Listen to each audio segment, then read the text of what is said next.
দোয়া চাই পুলিশ প্রশাসনের জন্য, যাদের প্রটোকলে পড়ে না, তারপরও তারা অতিরিক্ত কাজটা করেছে।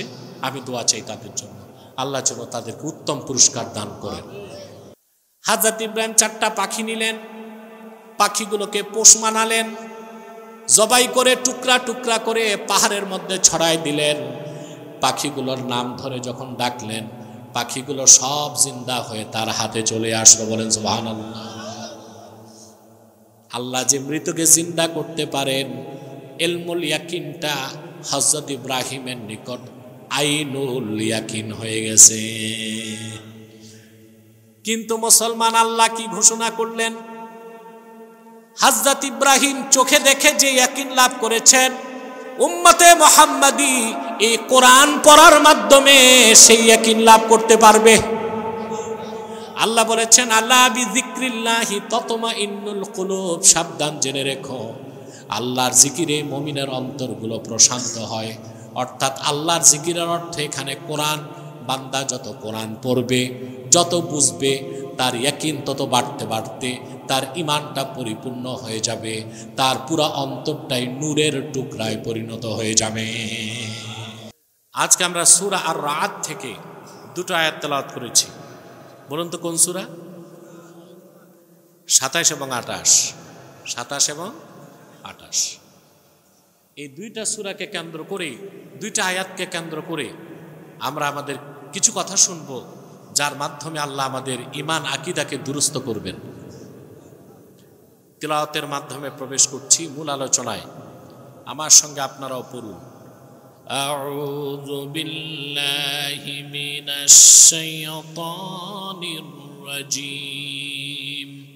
বিসমিল্লাহির রাহমানির রাহিম। ويقول الذين كفروا لولا أنزل عليه آية من ربه قل إن الله يضل من يشاء ويهدي إليه من أناب الذين آمنوا وتطمئن قلوبهم بذكر الله ألا بذكر الله تطمئن القلوب।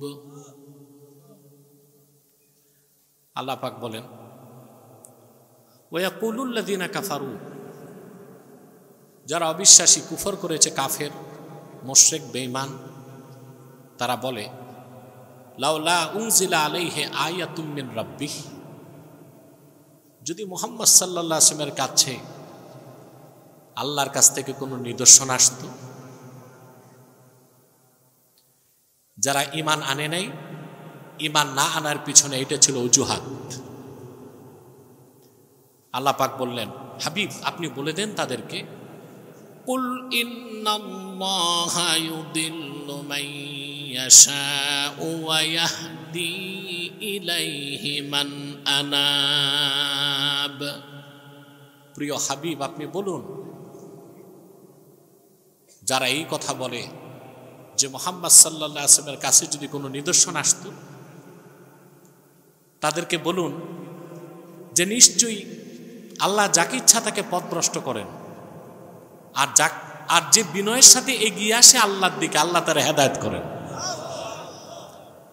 তার মানে ওরা যে নিদর্শন দেখতে চেয়েছে, তার চেয়ে অনেক বড় নিদর্শন রাসূলুল্লাহর কাছে এসেছে, সেটা ছিল 30 পারা কোরআন। কোরআনের মতো এত বড় নিদর্শন দেখেও যারা ঈমান আনে নাই, অন্য কোনো নিদর্শন দেখার মাধ্যমে ঈমান তারা আনবে না। এটা হচ্ছে পথভ্রষ্টতা ও গোমরাহির অন্যতম একটা কারণ। আল্লাহ রাব্বুল আলামিন তার আখিরি নবী, নবীগণের মাথার তাজ আমার নূর নবীজি মুহাম্মদ সাল্লাল্লাহু আলাইহি ওয়াসাল্লামের উপরে 30 পারা কোরআন নাজিল করেছেন। এই কোরআন হচ্ছে রাসূলুল্লাহর সর্বশ্রেষ্ঠ মুজিজা, আল্লাহর সর্বশ্রেষ্ঠ নিদর্শন। কোরআন এমন এক মুজিজা মুজিজাতুন খাতিমাতুন খালিদাতুন ইলা ইয়াউমিল কিয়ামা, কিয়ামত পর্যন্ত কোরআন আল্লাহ ও তার রাসূলের এবং দ্বীন ইসলামের মহাসত্যতার সাক্ষ্য দিয়ে যাবে।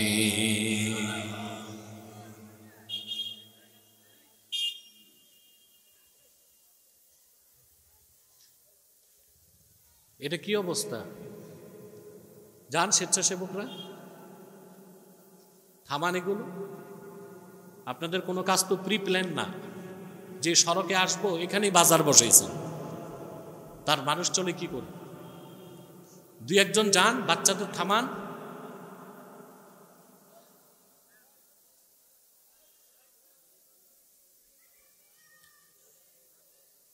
একত এমনি আমি ভিতরে রাতে যাই না, এখানেও দিনে আসছিলাম, মনে আছে? হ্যাঁ দিনে, রাতেও একবার আসছি বহু আগে। কিন্তু পীর সাহেবের খুব আপত্তি আমাকে রাতে আসতে হবে। আসলাম, রাতে আসা এক মহা মুশকিল, এত ভিতরে। আর আপনাদের জন্য তো মায়াও লাগে, তাও তো বাদ দেওয়া যায় না। পরিবেশটা সুন্দর করুন। আমার দিকে তাকান। আল্লাহর সর্বশ্রেষ্ঠ নিদর্শন কোরআন, রাসূলুল্লাহর সর্বশ্রেষ্ঠ মুজিজা কোরআন। এটা দেখার পর কাফেররা ঈমান আনে নাই, বলে একটা নিদর্শন যদি আসতো, তো কোরআনের চেয়ে বড় নিদর্শন তো কিছু নাই। তা দেখার পর যারা ঈমান আনে নাই কেন? আল্লাহ যাকে ইচ্ছা তাকে পথভ্রষ্ট করেন। আল্লাহ হেদায়েত না দিলে নিদর্শন দেখার মাধ্যমে কেউ হেদায়েত পেতে পারে না। কাফেররা বিভিন্ন কথা বলতো ঈমান না আনার জন্য অজুহাত হিসেবে, ঠিক না? কাফেররা যখন কোরআনের নিদর্শনকে, কোরআনের মহাসত্যতা বুঝার পরে, জানার পরও ঈমান আনে নাই, তারা তখন উদ্ভট কথা বলতে লাগলো ঈমান না আনার অজুহাত হিসেবে। আল্লাহ তার হাবিবকে বলেছেন, ইন্নাল্লাযীনা হাক্কাত আলাইহিম কালিমাতু রাব্বিকা লা ইউমিনুন ওয়ালাউ জাআতহুম কুল্লু আয়াতিন হাত্তা ইয়ারাউল আযাবাল আলীম। প্রিয় রাসূল মুহাম্মদ সাল্লাল্লাহু আলাইহি সাল্লাম, কাফেররা নিদর্শন দেখতে চায়। যে সমস্ত কাফেররা কোরআনকে দেখার পর অন্য নিদর্শন খোঁজে, তাদের ব্যাপারে সিদ্ধান্ত হয়ে গেছে তারা ঈমান কোনোদিন আনবে না। বরং ওরা যত নিদর্শন দেখতে চায় সব যদি তাদের সামনে উপস্থিত করা হয়, এমনকি আযাবুন আলিমও চোখে দেখে, তারপরও তারা ঈমান আনবে না। কারণ হেদায়েতের মালিক আল্লাহ, তিনি যাকে ইচ্ছা তাকে পথভ্রষ্ট করেন। বিনয়ের সাথে যে এগিয়ে আসে, আল্লাহ তাকে হেদায়েত করে সিরাতে মুস্তাকিমের যাত্রী বানায় দেন। বলেন সুবহানাল্লাহ। কাফেরদের উদ্ভট কথার জবাবে আল্লাহ তাআলা অন্যত্র বলেন, ওয়ালাউ আন্নানা নাযালনা ইলাইহিমুল মালাইকাতা ওয়া কাল্লামাহুমুল মাউতা ওয়া হাশারনা আলাইহিম কুল্লা শাইইন কুবুলাম মা কানু লিয়ুমিনু ইল্লা আইয়াশা আল্লাহ ওয়ালাকিন্না আকসারাহুম ইয়াজহালুন। প্রিয় রাসূল, এই কাফের যারা কোরআনের নিদর্শন দেখার পরও বিশ্বাস করতে চায় না, যদি আল্লাহ তাদের কাছে সরাসরি ফেরেশতা পাঠান আর মৃত মানুষ কবর থেকে উঠে যদি তাদের সাথে কথা বলে, আর ওরা যা দেখতে চায় সব যদি তাদের সামনে উপস্থিত করা হয়, আল্লাহ যাকে চান সে ছাড়া ওদের মধ্যে কেউ ঈমান আনবে না। ওদের অধিকাংশই মূর্খ, পথভ্রষ্ট এবং গোমরাহ। কাফেররা যে নিদর্শন দেখতে চাইছে, ওর চেয়ে বড় নিদর্শন কি রাসূলুল্লাহ দেখান নাই? রাসূল করিম সাল্লাল্লাহু আলাইহি ওয়াসাল্লাম, মক্কাতে একটা পাহাড় আছে, এর নাম আবু কুবাইস। কি নাম? এটা একদম মক্কা শরীফের মাঝখানে, কাবাঘরের পাশে। এই পাহাড়টা পৃথিবীর প্রথম পাহাড়। হাদিস শরীফে এসেছে রাসূলুল্লাহ সাল্লাল্লাহু আলাইহি ওয়াসাল্লাম ইরশাদ করেছেন, আউয়ালু জাবালিন খালাকাহুল্লাহু ফিল আরদে আবা কুবাইস। এই পৃথিবীতে প্রথম যে পাহাড় আল্লাহ সৃষ্টি করছেন ওই পাহাড়টা হচ্ছে আবু কুবাইস। এটাকে বলা হয় উম্মুল জিবাল, সকল পাহাড়ের মা। সুবহানাল্লাহ বলুন। আল্লাহর হাবিব এখানে দাঁড়িয়ে আছেন, শয়তান আবু জেহেল তার সাঙ্গপাঙ্গ নিয়ে আসছে। কথা বুঝতেছেন? এসে রাসূলুল্লাহকে বলল, ইয়া রাসূলুল্লাহ সাল্লাল্লাহু আলাইহি সাল্লাম, আপনি যত নিদর্শন আর মুজিজা জমিনেই দেখাইছেন, আকাশে তো দেখান নাই। আপনি কি পারবেন পূর্ণিমার চাঁদটা 2 ভাগ করে দেখাইতে? আল্লাহর কোরআন সাক্ষ্য দেয়, আল্লাহর হুকুমে আল্লাহর হাবিব শাহাদাত আঙ্গুল দিয়ে ইশারা করলেন, পূর্ণিমার চাঁদ 2 টুকরা হয়ে 2 খণ্ড আবু কুবাইস পাহাড়ের 2 দিকে সরে গেল। বলেন সুবহানাল্লাহ। সেই নিদর্শনের কথা অম্লান করে দেবার জন্য কোরআনে আল্লাহ একটা সূরা নাজিল করে দিয়েছেন, সূরাতুল কমার। আল্লাহ বলেন, ইকতারাবাতিস সাআতু ওয়ানশাক্কাল কমার ওয়া ইন ইয়ারাউ আয়াতান ইউরিদু ওয়া ইয়াকুলু সিহরুম মুস্তামির। আল্লাহ বলেন, ইকতারাবাতিস সাআতু ওয়ানশাক্কাল কমার, কিয়ামত নিকটবর্তী হয়েছে, আমার রাসূলের আঙ্গুলের ইশারায় চাঁদ 2 টুকরা হয়ে গেছে। সুবহানাল্লাহ। এত বড় নিদর্শন দেখো কি আবু জেহেল ঈমান আনছে? তারা বলতে লাগলো, সিহরুম মুস্তামির, এটা চলমান জাদু। বলেন নাউজুবিল্লাহ। হেদায়েত না থাকলে এটাই হয়। আবু জেহেল তখন মিটিং বসছে লোকজন নিয়ে। সে বলল, আমরা একটু পরীক্ষা করব এটা জাদু না নিদর্শন। বলে কিভাবে? বলে এটা যদি জাদু হয় তা আমরাই দেখছি, পৃথিবীর অন্য অঞ্চলের মানুষ দেখে নাই। আর যদি জাদু না হয়ে নিদর্শন হয় তা শুধু আমরা দেখছি তা না, সারা পৃথিবীর মানুষ দেখছে। এখন ওরা শাম থেকে কাফেলা আসতেছে, জিজ্ঞেস করছে, চাঁদ 2 টুকরা হয়েছে দেখছো? বলে হ্যাঁ দেখছি। সিরিয়া থেকে কাফেলা আসতেছে, অমুক দিন চাঁদ 2 টুকরা হয়েছে দেখছো নাকি? বলে হ্যাঁ চোখে দেখছি। সুবহানাল্লাহ। আল্লামা সৈয়দ আনোয়ার কাশ্মীরি রাহিমাহুল্লাহ বুখারী শরীফের যে ব্যাখ্যা করেছেন, ফাইজুল বারির মধ্যে এসেছে, তিনি উল্লেখ করেছেন, আল্লাহর হাবিব সাল্লাল্লাহু আলাইহি ওয়াসাল্লাম কাফেরদের চ্যালেঞ্জের জবাবে মক্কাতুল মুকাররমায় দাঁড়িয়ে চাঁদকে যখন 2 টুকরা করেছেন, সারা দুনিয়ার মানুষ তা দেখেছে। তিনি একটা তথ্য দিয়েছেন, কদ শাহাদাহু রাজুলুম মিনাল হিন্দে ইসমুহু ভোলরাজ। ভারতে তখন একজন হিন্দু রাজা ছিল, তার নাম ছিল ভোলরাজ। ভূপালে থাকত। কোথায়? সে নিজ চোখে দেখেছে চাঁদ 2 টুকরা হয়ে গেছে।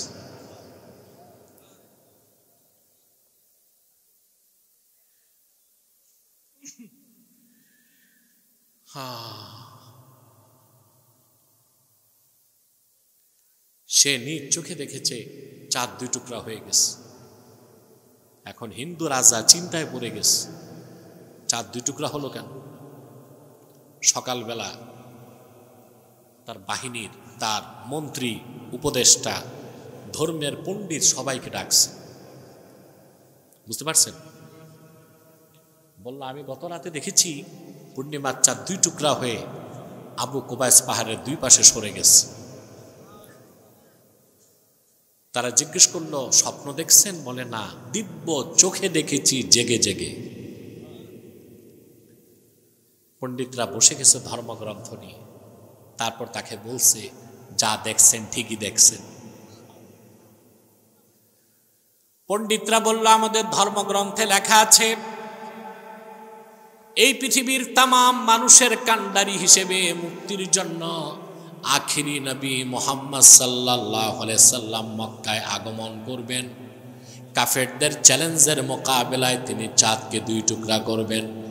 গত রাতে সেই ঘটনা ঘটেছে, আর আরবের জমিন থেকে হাজার হাজার মাইল দূরে থেকেও আপনি সেই ঘটনার সাক্ষী হবার সৌভাগ্য লাভ করেছেন। আনোয়ার কাশ্মীরি এতটুকু লিখেছেন, অন্য ইতিহাসে এসেছে ভোলরাজ পরবর্তীতে সপরিবারে আরবের জমিনে যে রাসূলুল্লাহর কাছে উপস্থিত হয়ে মুসলমান হয়ে গেছে।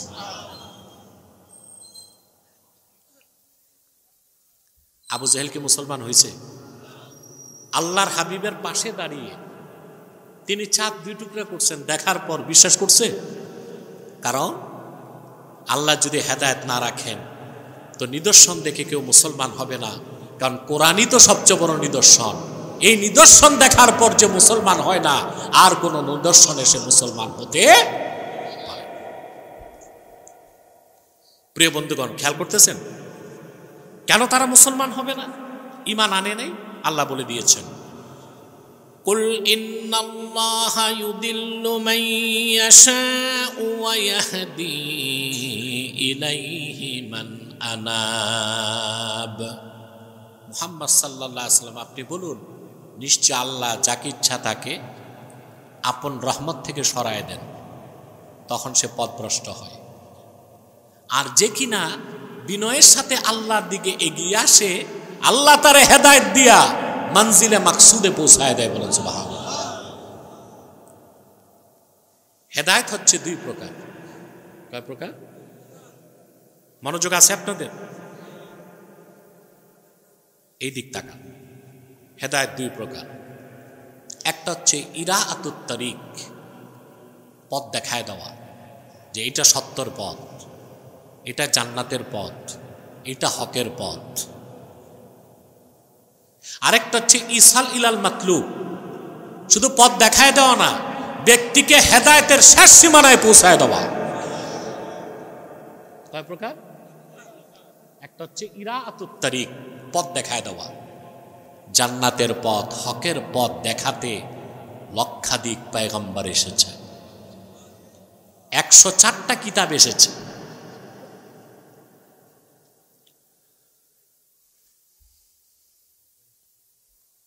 লাখের উপর পয়গম্বর আসছে, 104টার উপর কিতাব আসছে, 104টা কিতাব আসছে না পথ দেখাইতে। কিন্তু পথ দেখানোর কারণে সবাইকে হেদায়েত পাইছে? সবার শেষে এসেছেন আখিরি নবী, নবীগণের মাথার তাজ আমার নূর নবীজি মুহাম্মদ মুস্তাফা সাল্লাল্লাহু আলাইহি ওয়াসাল্লাম। 1000 বছর আগে তিনি মানব জাতিকে হেদায়েতের চূড়ান্ত পথ দেখায় দিয়েছেন। আর কিয়ামত পর্যন্ত সেই পথের দিশারি হিসেবে রাসূলুল্লাহ 1000 বছর আগে 30 পারা কোরআন রেখে গেছেন। কোরআন পথ দেখাচ্ছে, ঠিক না? কিন্তু পথ দেখা ও চিনতে পারা এক বিষয়, আর সেই পথে চলতে পারা আরেক বিষয়। একটা হচ্ছে ইরাআতুত তারিক, পথ পাওয়া, পথ চিনা, ঠিক না?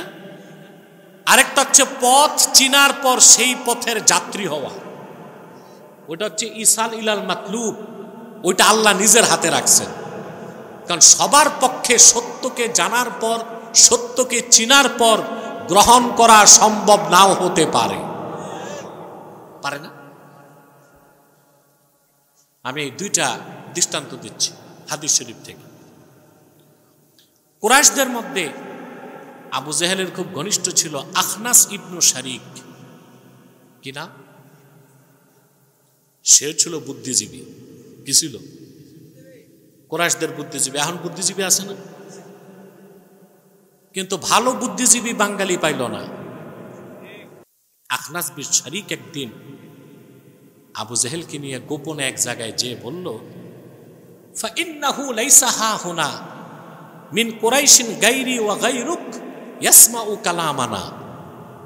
আবু জেহেল, এখানে তুমি আমি ছাড়া তৃতীয় কেউ নাই কুরাইশদের মধ্যে, আমাদের কথা শুনবে এমন কেউ নাই।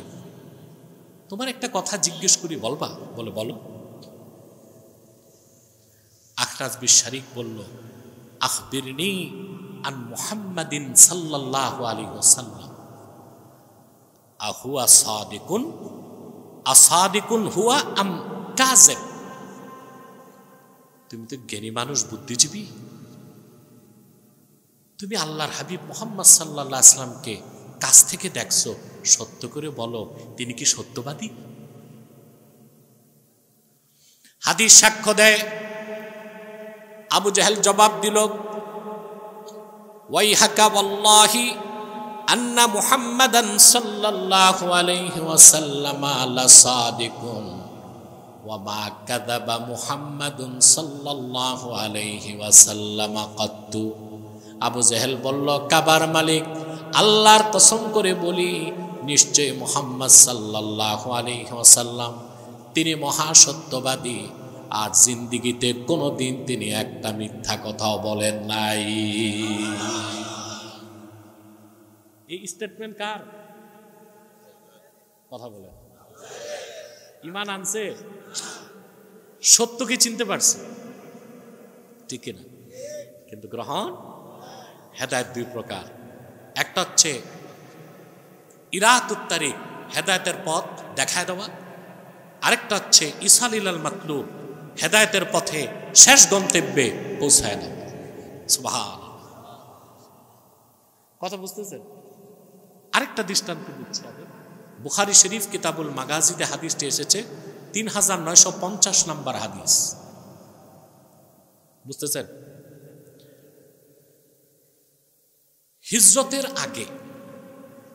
হিজরতের আগে দেখা যেত মুসলমানদের সাথে কাফেরদের বন্ধুত্ব ছিল।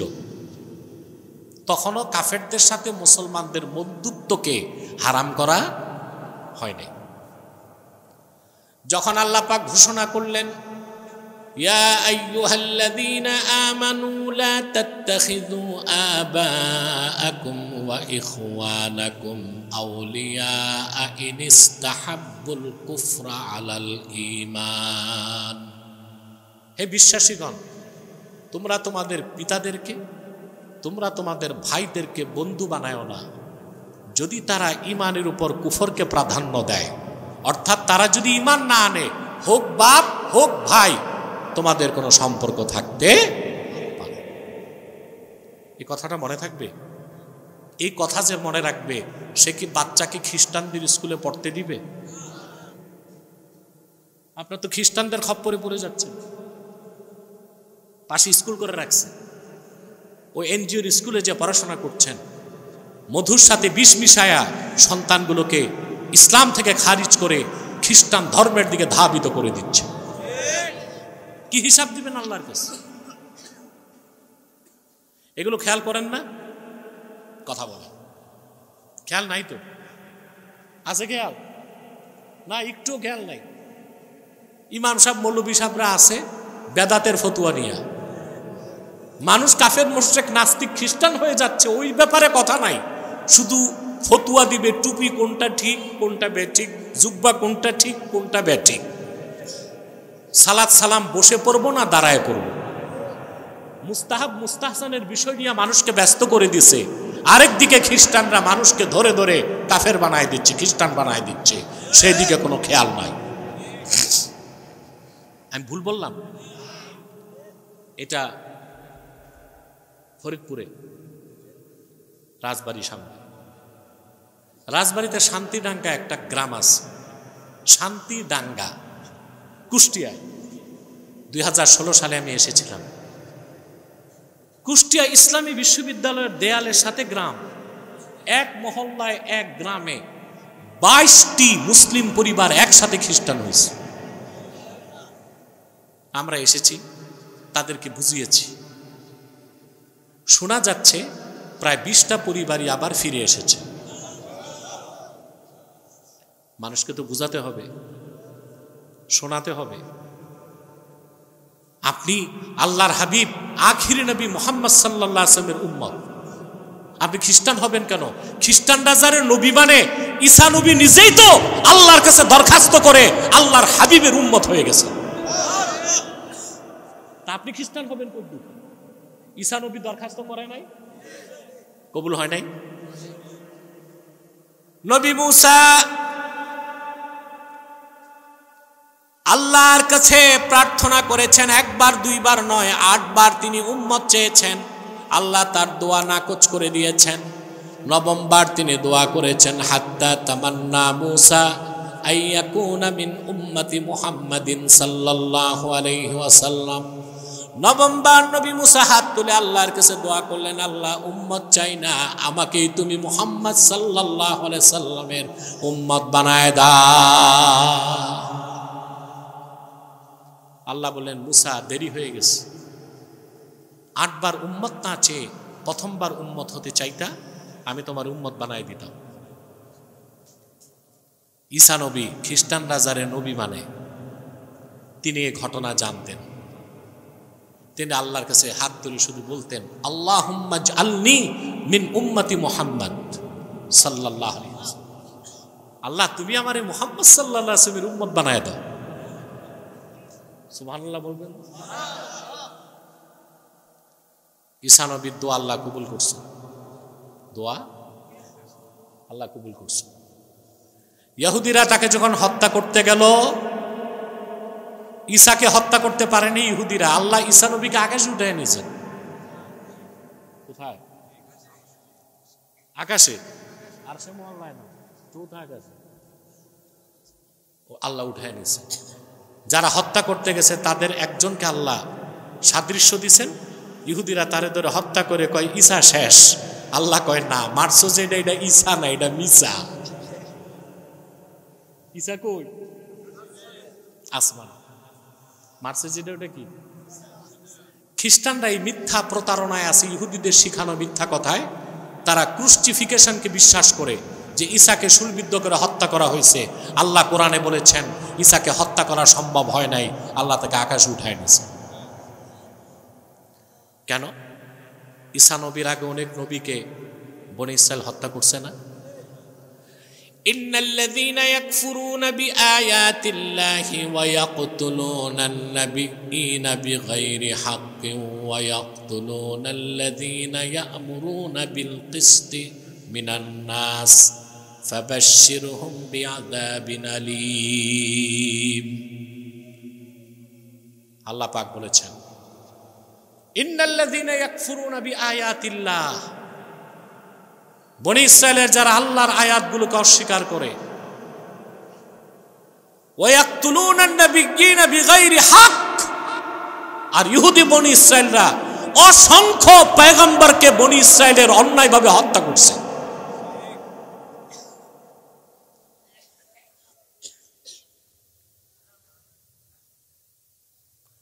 ঈসা নবীকে হত্যা করতে পারছে?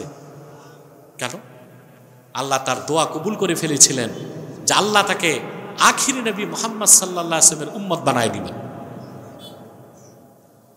সুবহানাল্লাহ বলবেন। কিয়ামতের আগে দাজ্জাল যখন বের হবে,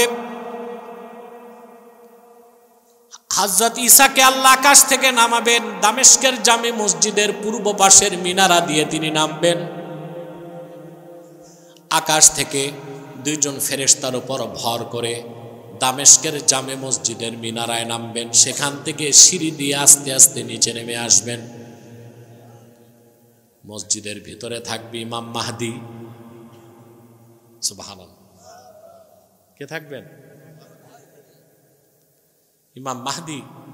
আসর নামাজের আজান হয়ে যাবে, একামত হয়ে যাবে। ইমাম মাহদি জামাত শুরু করবেন না। লোকজন বলবে, হুজুর জামাত পড়ান। তিনি বলবেন, আমার কাছে খবর এসেছে যে হযরত ঈসা আকাশ থেকে নেমেছেন, তিনি আসলে একসাথে নামাজ হবে।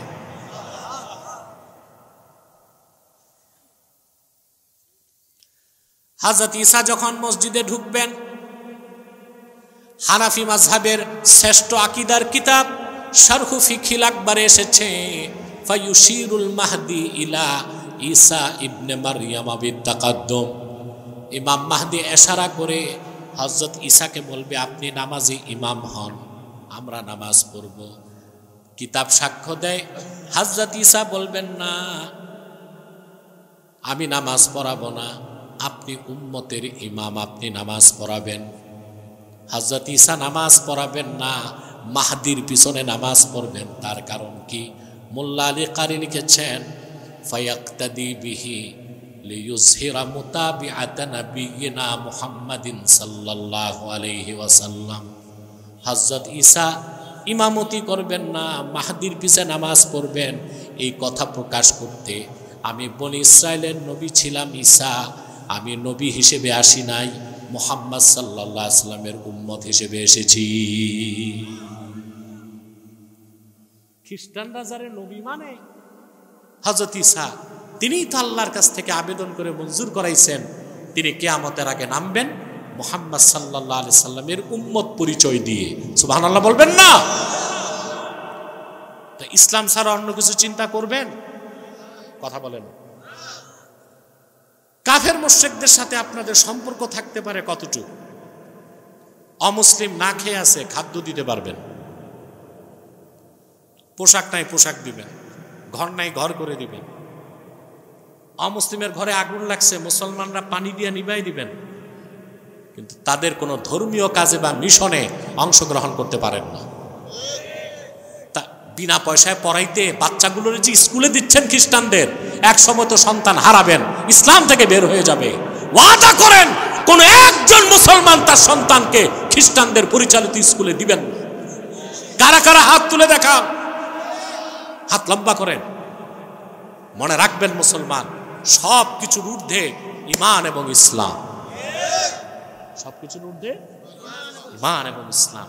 ঈমানটাই নাই, ইসলামেই থাকলো না, সন্তান ব্যারিস্টারের ম্যাজিস্ট্রেট হলে কি হবে? ওর তো 2 পয়সার দাম নাই। ঠিক না? প্রিয় ভাইরা আমার, বুখারী শরীফ থেকে যে হাদিসটা শোনাচ্ছিলাম, হিজরতের আগে মুসলমানেরা সাহাবায়ে কেরাম কাফেরদের সাথে বন্ধুত্ব রাখতেন। সেই জন্য মদিনা মুনাওয়ারার বিশিষ্ট সাহাবী হযরতে সাদ বিন মুআজের বন্ধু ছিলেন। মক্কা মুকাররমায় কুরাইশদের অন্যতম নেতা উমাইয়া ইবনু খালাফ। কি নাম ছিল? উমাইয়া ইবনু খালাফ। সে ছিল কুরাইশদের second in command. Abu Jahl ছিল ফার্স্ট ইন কমান্ড, সে ছিল সেকেন্ড ইন কমান্ড। এই উমাইয়া ইবনু খালাফি হযরত বেলালকে অসহনীয় নির্যাতন করছিল। তার নাম ছিল আবু সাফওয়ান, উপাধি ছিল আবু সাফওয়ান। তো হিজরতের পরে আমার দিকে তাকান, ওই দিকে তাকায় কি দেখেন? এই দিক তাকান, আমার দিকে তাকান, আর এইদিকে ঝামেলা বন্ধ করেন, উঠা নামা বসা বন্ধ করেন। আমি তো ভুলেও আর কোনোদিন এদিকে আসবো না, এত ডিস্টার্ব করা যায় নাকি?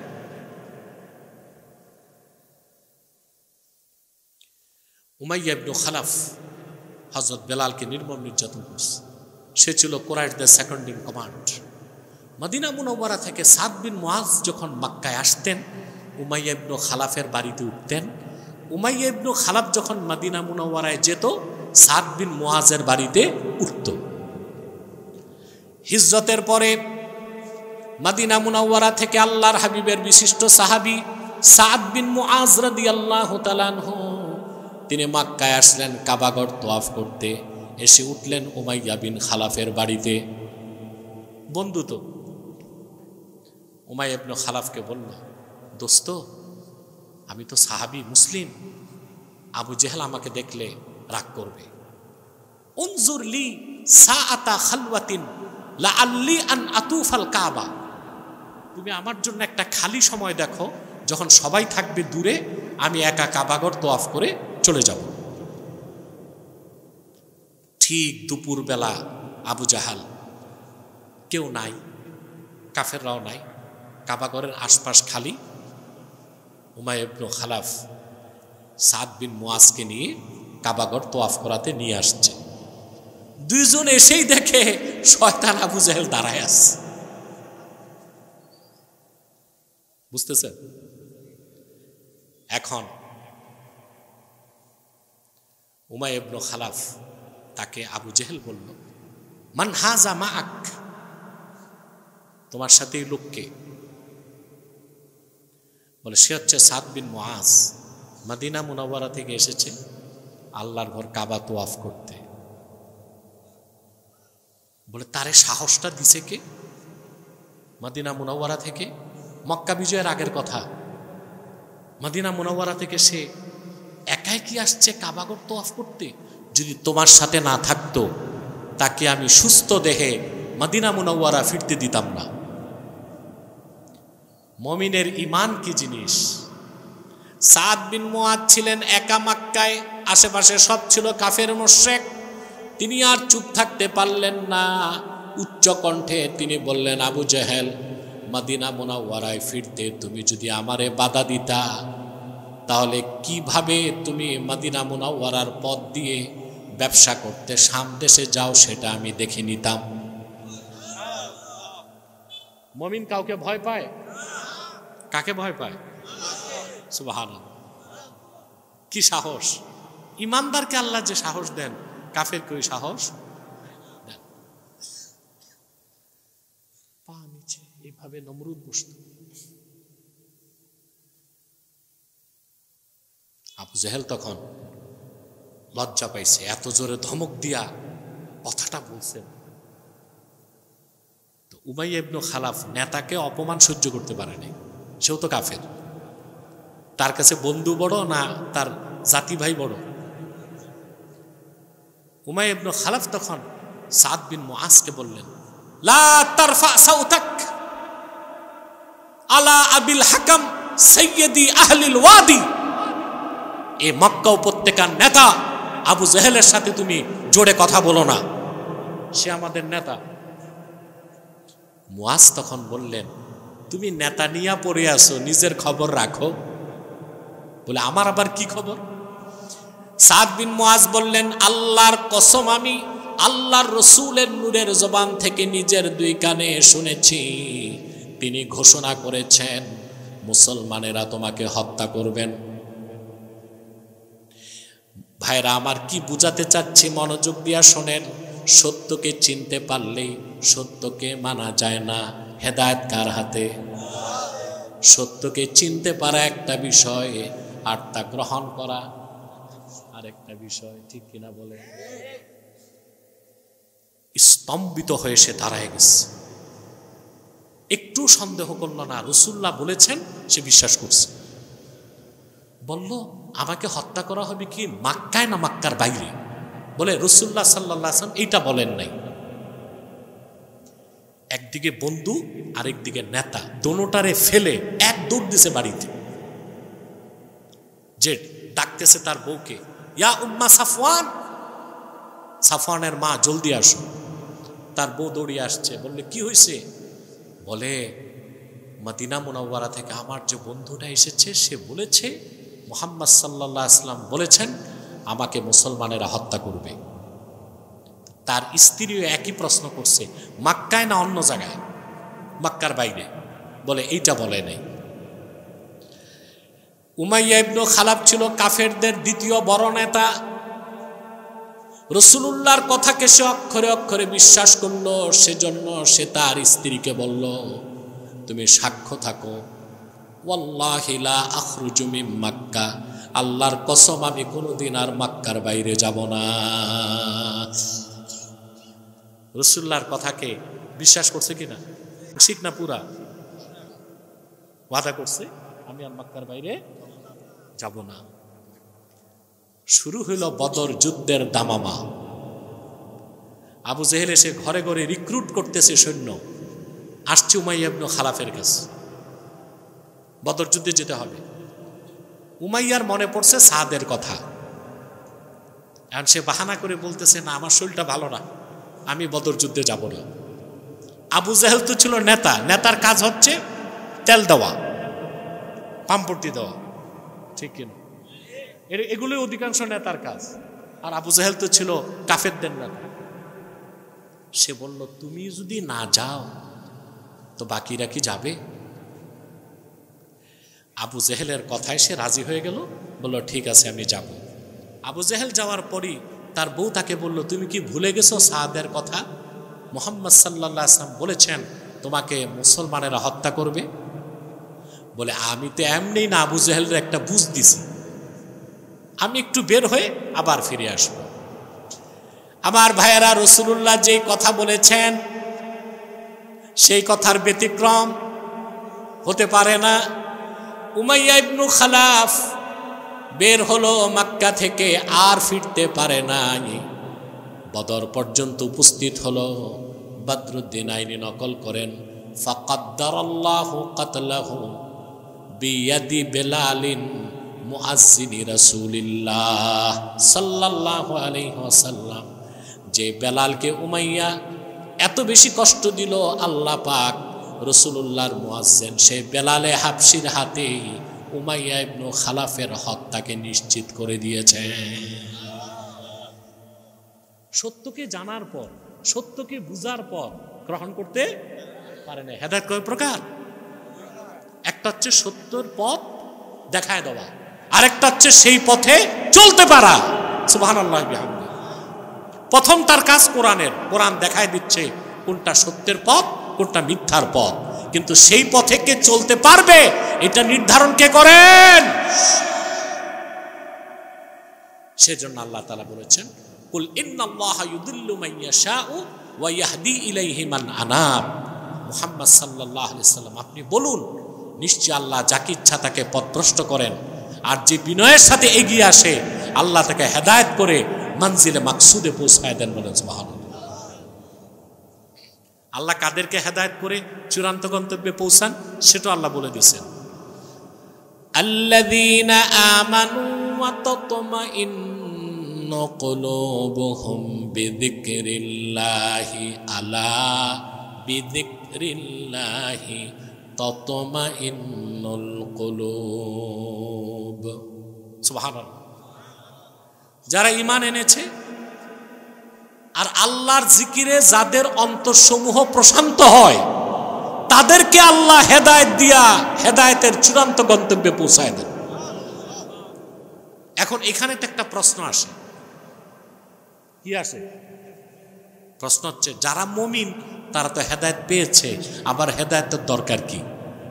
প্রশ্ন আসে না?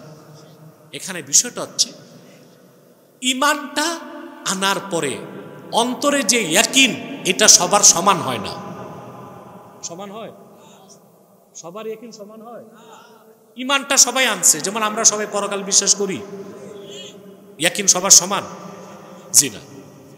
দেখেন না ঢাকায় মিছিল হয়, মরলে শহীদ বাঁচলে গাজী, পুলিশ টিয়ার সেল ছাড়ছে, একটা টুস সব ফুস, ময়দান খালি, ঠিক কিনা? আর এতক্ষণ বলছে কি বাঁচলে গাজী মরলে শহীদ, টিয়ার সেলের একটা ঠুসে সব ফুস।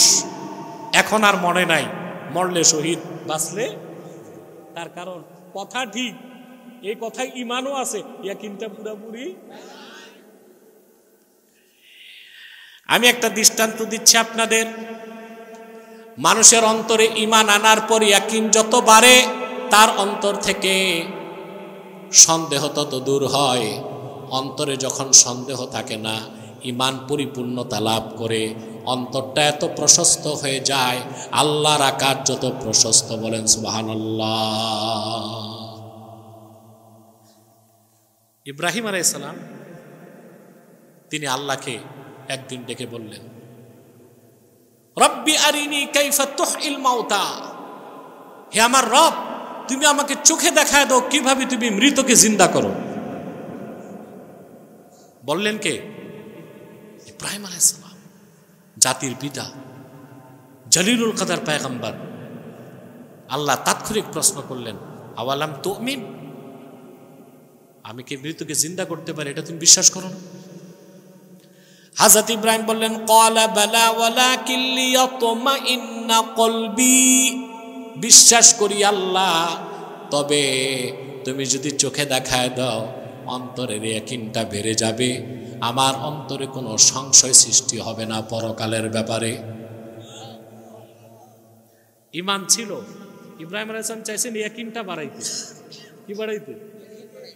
ইয়াকিন যত বাড়ে অন্তর তত শান্তি লাভ করে, সন্দেহ যত ঢুকে অন্তর ছোট হয়, অশান্ত হয়। আর যত ইয়াকিন বাড়তে থাকে হৃদয়টা প্রশস্ত হতে হতে আল্লাহর আকাশের চেয়ে বেশি প্রশস্ত হয়ে যাও। আল্লাহ তখন হযরত ইব্রাহিমকে বললেন, তুমি 4টা পাখি নাও। কটা পাখি? ফাখুয আরবাআতাম মিনাত তায়রি ফাসুরহুন্না ইলাক। 4টা পাখি নাও, নিজের কাছে রেখে পোষ মানাও। সুম্মা জাআল আলা কুল্লি জাবালিন মিনহুন্না জুজআন সুম্মা দুহুন্না ইয়াতিনাকা সা'য়া। তারপর পাখিগুলোকে জবাই করে টুকরা টুকরা করে পাহাড়গুলোতে ছড়ায় দাও। তারপর তুমি ডাক দাও। তুমি ডাকলে আমার হুকুমে এই পাখিগুলো জিন্দা হয়ে তোমার হাতে চলে আসবে। সুবহানাল্লাহি বিহামদি। হযরত ইব্রাহিম 4টা পাখি নিলেন, পাখিগুলোকে পোষ মানালেন, জবাই করে টুকরা টুকরা করে পাহাড়ের মধ্যে ছড়াই দিলেন।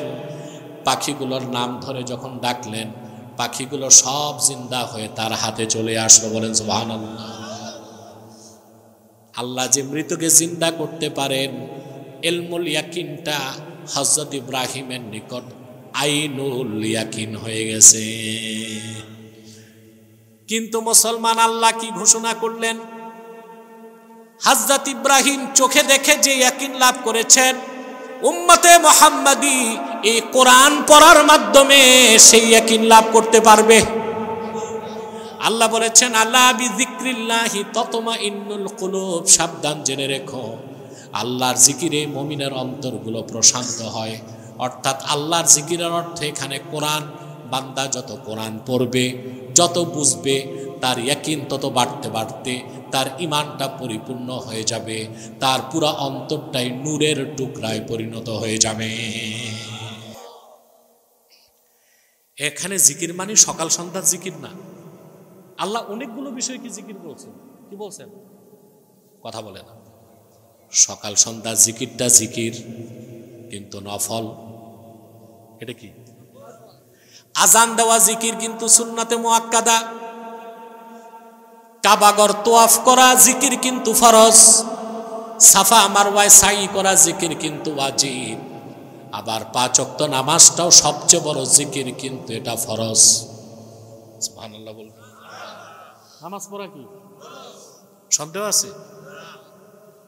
এই যে আউল বাউল ফাউল 1 ওয়াক্ত নামাজ পড়ে না, নামাজ স্বীকারও করে না।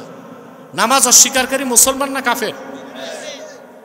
নামাজ পড়ে না যে সে ফাসিক, আর অস্বীকারী নিঃসন্দেহে কি কাফের। আল্লাহ নামাজকেও জিকির বলছেন। আল্লাহ রাব্বুল আলামিন বলেন, উতলু মা উহিয়া ইলাইকা মিনাল কিতাবি ওয়া আকিমিস সালাতা ইন্নাস সালাতা তানহা আনিল ফাহশাই ওয়াল মুনকার ওয়ালা যিকরুল্লাহি আকবার। নামাজ হচ্ছে সবচেয়ে বড় জিকির, কিন্তু ফরজ। কিন্তু কি? সকাল সন্ধ্যার জিকির কি? সকাল সন্ধ্যার জিকির। আজানটাও জিকির, সুন্নতে মুআক্কাদা। কাবাগর তোয়াফটাও জিকির, কিন্তু ফরজ। সাফা মারওয়ায় দৌড়ানোটাও জিকির, কিন্তু ওয়াজিব। নামাজ জিকির, কিন্তু ফরজ। আল্লাহ তাআলা 30 পারা কোরআনকেও জিকির বলেছেন। আল্লাহ পাক বলেন, ওয়ামান আ'রাদা আন যিকরি ফাইন্না লাহু মাঈশাতান দানকা ওয়া নাহশুরুহু ইয়াওমাল কিয়ামাতি আ'মা ক্বালা রাব্বি লিমা হাশারতানি আ'মা ওয়া ক্বাদ কুনতু বাসীরা। আল্লাহ পাক বলেন, ওয়ামান আ'রাদা আন যিকরি, কোরআন যে আমার জিকির থেকে মুখ ফিরায় নিল সে কাফের। ফাইন্না লাহু মাঈশাতান দানকা, তার জন্য রয়েছে একটি সংকুচিত রিজিক, আর তাকে আমি কবর থেকে তুলব অন্ধ বানায়া। সে বলবে, ক্বালা রাব্বি লিমা হাশারতানি আ'মা, সে বলবে, আয় আল্লাহ, আমি তো দুনিয়ায় চক্ষুষ্মান ছিলাম, আমার দৃষ্টি ছিল, আমারে তুমি অন্ধ বানায় উঠাইলা কেন? আল্লাহ বলবেন, রে বান্দা, আমার জিকির দুনিয়ায় এসেছিল, তুমি তা ভুলেছিলা, আজকে আমি আল্লাহ তোমারে ভুলে গেলাম। তো কোরআনটাও কি? এখানে যে আল্লাহ বলেছেন আলা বিযিকরিল্লাহি তাতমাইন্নুল কুলুব, একমাত্র আল্লাহর জিকিরে মুমিনদের অন্তরগুলো সন্দেহ মুক্ত হয়, ঈমান ইয়াকিনে ভরপুর হয়, মুমিনদের অন্তর প্রশান্তিতে ভরে যায়। সেই জিকির হচ্ছে 30 পারা কোরআন। আমরা সেই কোরআনকে আঁকড়ে ধরবো ইনশাআল্লাহ। জোরে বলতে হবে। আমরা সব জিকির করব, সকাল সন্ধ্যা জিকিরও করব, 5 ওয়াক্ত নামাজও পড়ব। আর যে জিকিরটা ঈমান অর্থাৎ 30 পারা কোরআন, এই কোরআনকে আমরা আঁকড়ে ধরব। যত বেশি কোরআনের সাথে সম্পর্ক হবে আমাদের অন্তরে তত বেশি শক্তি বাড়তে থাকবে। সুবহানাল্লাহ। অন্তর প্রশস্ত হতে থাকবে। যার অন্তর যত প্রশস্ত সে তত সাহসী হয়। সুবহানাল্লাহ বলে, ঠিক না? সময় কত? আল্লাহ আমাদেরকে কবুল করুক, আল্লাহ আমাদেরকে মঞ্জুর করুক। অনেক রাত হয়ে গেছে, আর নয়। আল্লাহ কবুল করুক, মঞ্জুর করুক। আমি দোয়া চাই এলাকাবাসীর জন্যে, দোয়া চাই কমিটির জন্য, দোয়া চাই পুলিশ প্রশাসনের জন্য, যাদের প্রটোকলে পড়ে না তারপরও তারা অতিরিক্ত কাজটা করেছে। আমি দোয়া চাই তাদের জন্য, আল্লাহ যেন তাদেরকে উত্তম পুরস্কার দান করেন। আলহামদুলিল্লাহি রাব্বিল আলামিন ওয়াল আকিবাতু লিল মুত্তাকিন ওয়াসসালাতু ওয়াসসালামু আলা নবিয়িনা নবিল আমবিয়াই মুহাম্মাদিন সাল্লাল্লাহু আলাইহি ওয়াসাল্লাম রাহমাতিল লিল আলামিন। আল্লাহ তাআলা মেকচামি মৌলভীবাড়ি দরবার শরীফ ও মাদ্রাসার উদ্যোগে আয়োজিত আজকের মাহফিলে গভীর রাতে তোমার অসংখ্য জাকের শাকের নেককার ইমানদার বান্দা নিয়ে হাত তুলেছি। আল্লাহ, এতগুলো মানুষের মধ্যে যার দুটো হাত তোমার ভালো লাগে আল্লাহ, তার দুটো হাতের বিনিময়ে আমাদের জিন্দেগির সব গুনাহ মাফ করে দাও। হৃদয়ের গভীর থেকে দোয়া করি আল্লাহ, তোমার আখিরি নবী নূর নবীজি আমার মুহাম্মদ মুস্তাফা সাল্লাল্লাহু আলাইহি ওয়াসাল্লাম আজ থেকে ১৫০০ বছর আগে দুনিয়ার থেকে বিদায় নিয়েছেন। হায়াতুন নবী হিসেবে জান্নাতুল ফেরদাউস রওজা মুবারকে বিশ্রাম নিয়েছেন।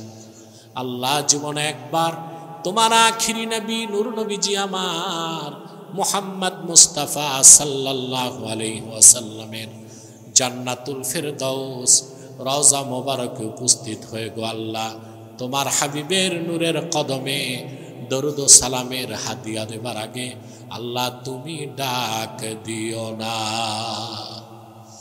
রব্বুল আলামিন, একবার বা একাধিকবার যারা সোনার মদিনায় নূরের মদিনায় যেতে পেরেছি আল্লাহ, জীবনে বারবার তোমার আখিরি নবী নূর নবীজি আমার মুহাম্মদ মুস্তাফা সাল্লাল্লাহু আলাইহি ওয়াসাল্লামের জান্নাতুল ফেরদাউস রওজা মুবারকে উপস্থিত হয়ে তোমার হাবিবের নূরের শহর মদিনা মুনাওয়ারা জিয়ারতের সুমহান কিসমত দান করে দাও আল্লাহ। রব্বুল আলামিন, হৃদয়ের গভীর থেকে দোয়া করি আল্লাহ, তোমার আখিরি নবী নূর নবীজি আমার মুহাম্মদ মুস্তাফা সাল্লাল্লাহু আলাইহি ওয়াসাল্লামের নূরের চেহারা মোবারক স্বপ্ন একবার দেখে গো আল্লাহ, জান্নাত ওয়াজিব হবার আগে তুমি ডাক দিও না আল্লাহ। একবার বা একাধিকবার যারা তোমার আখিরি নবী নূর নবীজি আমার মুহাম্মদ মুস্তাফা সাল্লাল্লাহু আলাইহি ওয়াসাল্লামের নূরের চেহারা মোবারক স্বপ্নে দেখার সৌভাগ্য লাভ করেছে আল্লাহ, জীবনে বারবার দেখার জন্যে তাদের কপালটা তুমি জান্নাতি কপাল বানায় দাও আল্লাহ। আমাদের অনেকের বাবা নাই, অনেকের মা নাই, অনেকের দাদা দাদি আত্মীয় স্বজন আপনজন দুনিয়ার থেকে বিদায় নিয়েছে। যত মানুষ ইমানের দৌলত সিনাই নিয়া কবরে গেছে আল্লাহ, সকল মুসলমানের কবরের আযাব মাফ করে দাও, তাদের কবরগুলোকে জান্নাতের বাগান বানায় দাও আল্লাহ। এই মেকচামি মৌলভীবাড়ি দরবার শরীফ ও মাদ্রাসায় যারা ধন দিয়েছে, মন দিয়ে খেটেছে, সহযোগিতা করেছে, সকলের ধন মনকে কবুল করে নাও। আমি সহ তোমার যত পাপী বান্দা হাত তুলেছি গুনাহ মাফ করে দাও আল্লাহ। তোমার কোরআনকে সামনে রেখে হাত তুলছি আল্লাহ, কোরআন কারীমের মাহফিলের ইজ্জতে আমারে আর সবাইরে মাফ করে দাও কবিরা সগীরা গুনাহগুলো মাফ করে আল্লাহ তোমার ওলির কাতারে জায়গা করে দাও রব্বুল আলামিন। মেঘচামি সহ আশপাশের জনপদকে আল্লাহ তোমার জিম্মায় রেখে গেলাম। সকল প্রকার কাফের মুশরিক রামবাম নাস্তিক বিশেষ করে খ্রিস্টানদের চক্রান্ত থেকে আল্লাহ প্রতিটা ঘরকে প্রতিটা মানুষকে তুমি হেফাজতের দায়িত্ব নাও আল্লাহ। আল্লাহ ঈমান আর আমলের উপর যেন মানুষগুলো তাদের জীবনকে গড়ে জিন্দেগিকে তৈয়ার করতে পারে। আল্লাহ যারা অভাবী তাদের অভাব পূরণ করে দাও, অসুস্থদেরকে সুস্থ করে দাও, অশান্ত হৃদয়গুলোকে শান্ত করে দাও। আমার মা বোন যারা হাত তুলে বসে আছেন আল্লাহ তাদের প্রত্যেককে এক একটা সোনার সংসার হাদিয়া করে দাও। প্রত্যেক মা বোনকে আবেদা জাহেদা সালেহা বানায় দাও রব্বুল আলামিন। মেঘচামি এলাকার কলিজার টুকরা যুবকগুলোরে তোমার হাতে তুলে দিলাম আল্লাহ। প্রত্যেক যুবককে খাঁটি ইমানদার বানায় দাও, সহি আকীদার ধারক বানায় দাও, আহলুস সুন্নাহ ওয়াল জামাতের অনুসারী বানায় দাও। প্রত্যেক যুবককে তাহরিকে খাতমে নবুয়তের সৈনিক বানায় দাও। যারা বেকার চাকরি দাও, যার ব্যবসা আছে বারাকা দাও। আর আমার যে যুবক বিদেশ যেতে চায় তার বিদেশ যাবার স্বপ্নটা পূরণ করে না। আল্লাহুম্মা আইন্না আলা তাআতিকা ওয়া যিকরিকা ওয়া শুকরিকা ওয়া হুসনি ইবাদাতিক। আল্লাহুম্মা নাব্বির কুলুবানা বিনূরি মারিফাতিকা আবাদান আবাদান ইয়া আল্লাহ ইয়া আল্লাহ ইয়া আল্লাহ। আল্লাহুম্মা হাব্বিব ইলাইনাল ঈমান ওয়াল কুরআন ওয়া যায়্যিনহুমা ফি কুলুবিনা ওয়া কাররিহ ইলাইনাশ শিরকা ওয়াল কুফরা ওয়াল ইসয়ান ইয়া হান্নান ইয়া মান্নান ওয়া ইয়া মুনাজ্জিলাল কুরআন।